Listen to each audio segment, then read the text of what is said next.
السلام علیکم ورحمۃ اللہ وبرکاتہ۔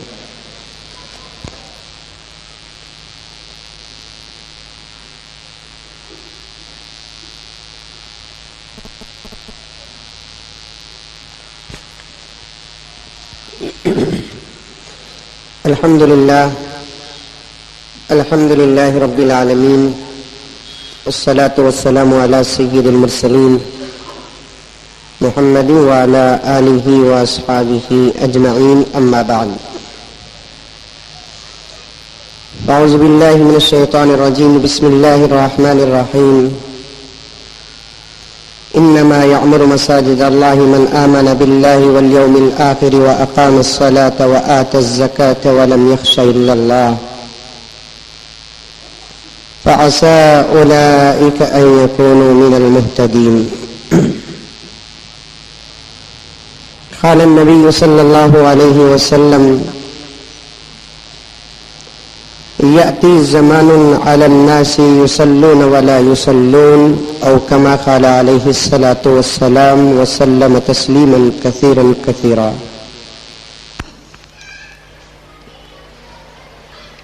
معزز سامعین کرام، بزرگان دین، نوجوانان ملت، گزشتہ جمعہ چونکہ سورج گرہن تھا، ایک عجیب منظر مجھے اور آپ کو دیکھنے کا موقع ملا۔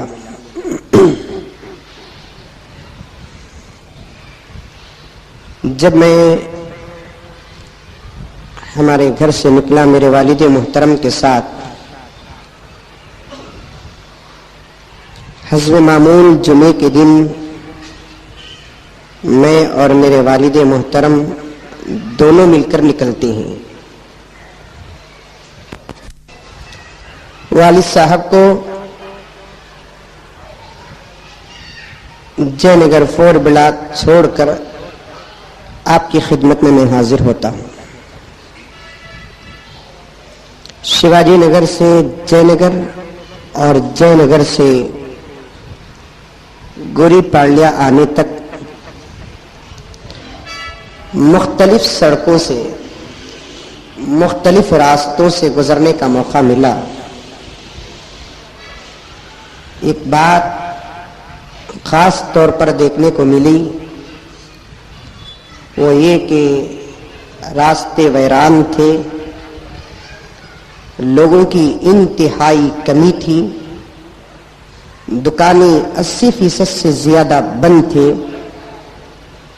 غیر مسلم اپنے گھروں کو چھوڑ کر باہر نکلنے کے لیے تیار نہیں تھے، لیکن اللہ کا کرم ساری دنیا کے اندر، خصوصاً ہندوستان، ریاست کرناٹک اور بنگلور کے اندر جب مساجد کو دیکھا گیا تو مساجد آباد تھے، راستے ویران، دکانیں بند، لوگ باہر نہیں، لیکن اللہ کے گھر آباد تھے۔ شاید کئی سالوں کے بعد ایسا موقع زمین اور آسمان کو دیکھنے کا ملا، جو منظر صحابہ کے زمانے میں ہوا کرتا تھا ہر نماز میں، جو منظر حضرات تابعین اور تبع تابعین کے دور میں ہوا کرتا تھا ہر نماز میں، وہ منظر کئی صدیوں کے بعد، کئی سالوں کے بعد اللہ تعالیٰ کے فضل سے ہماری زندگیوں میں دیکھنے کو ملا کہ غیر مسلم ڈر کے مارے باہر نہیں نکلے، راستوں میں سناٹا تھا، ویرانی چھائی ہوئی تھی، لیکن اللہ کے گھر مکمل طور پر آباد تھے۔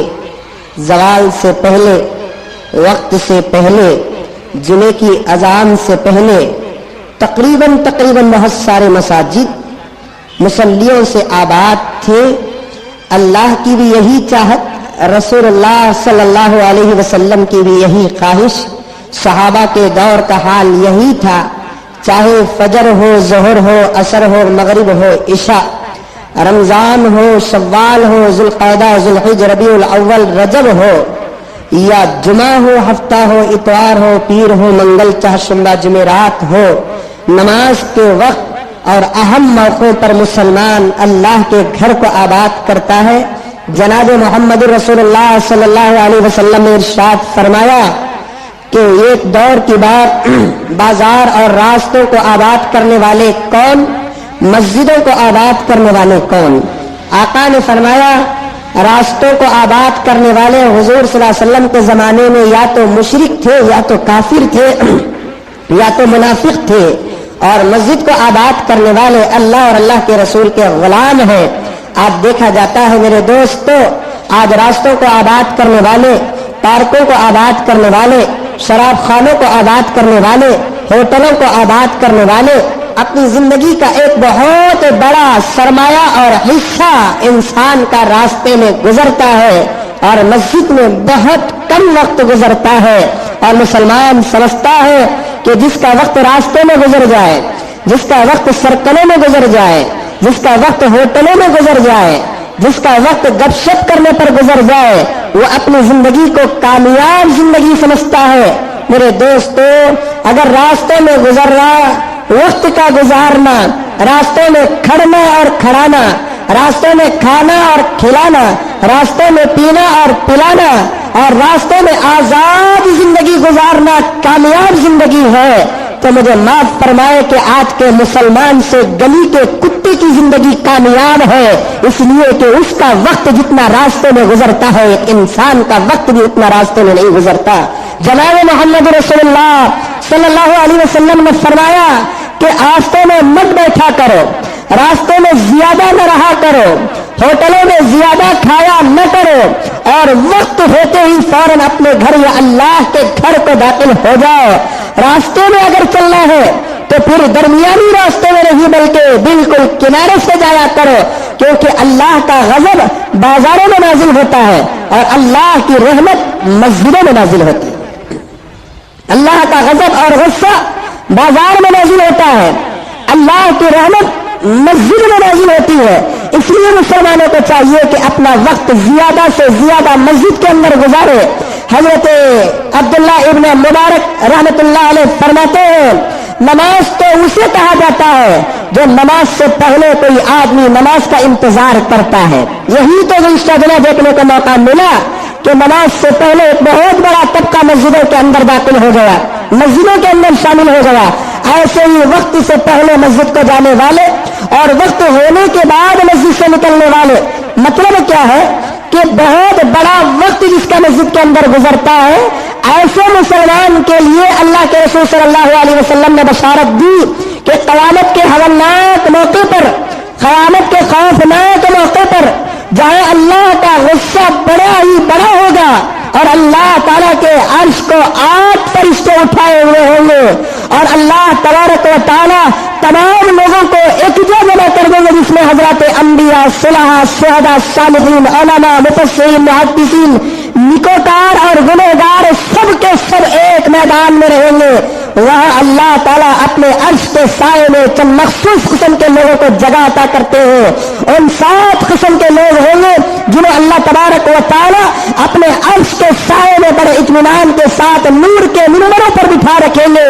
اللہ کے رسول علیہ الصلوۃ والتسلیم نے فرمایا کہ ان 7 قسم کے لوگوں میں سے ایک قسم کے لوگ وہ ہیں جن کا دل ہمیشہ مسجد میں لٹکا رہتا ہے۔ وہ یہ خواہش میں رہتے ہیں کہ میں کب مسجد میں جاؤں، ان کی خواہش یہ رہتی ہے کہ میں کب مسجد میں اپنا وقت گزاروں۔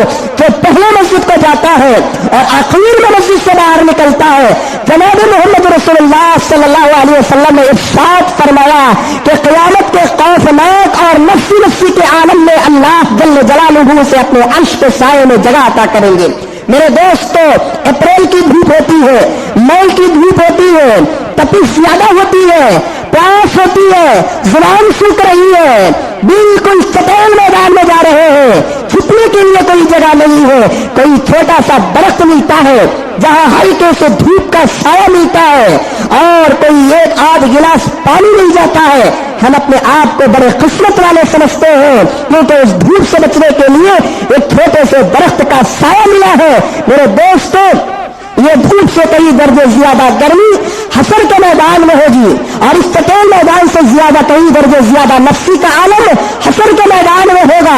ایسے موقع پر اللہ تبارک و تعالیٰ وہ بھی کسی درخت کا سایہ نہیں، امر کا سایہ نہیں، آسمان کا سایہ نہیں، سورج کا سایہ نہیں، چاند کا سایہ نہیں، اور کوئی ایسے ویسے فیان کی ہوا نہیں، بلکہ اپنے عرش کے سائے پہ اس آدمی کو جگہ عطا کریں گے جس آدمی کا، جس مسلمان کا، جس نوجوان کا، جس بوڑھے کا، جس بچے کا دل ہمیشہ اللہ کے گھر میں لٹکا رہتا ہے۔ اسے نہ اپنے گھر میں سکون، اسے نہ اپنے دکان میں سکون، اسے نہ اپنے بیڈ روم میں سکون، اسے نہ اپنی فیکٹری میں سکون، اسے نہ کارپوریشن اور اسمبلی اور پارلیمنٹ میں سکون، اسے سکون ملتا ہے تو اللہ کے گھر میں بیٹھنے، اللہ کے گھر میں قرآن پڑھنے پر، اللہ کے گھر میں نماز پڑھنے پر اسے سکون ملتا ہے۔ تو آج سے ہزاروں سال پہلے جناب محمد رسول اللہ صلی اللہ علیہ وسلم نے اپنے زبان مبارک سے یہ بشارت دے دی کہ اس مسلمان کو کل قیامت میں اللہ اپنے عرش کے سائے میں جگہ عطا کریں گے۔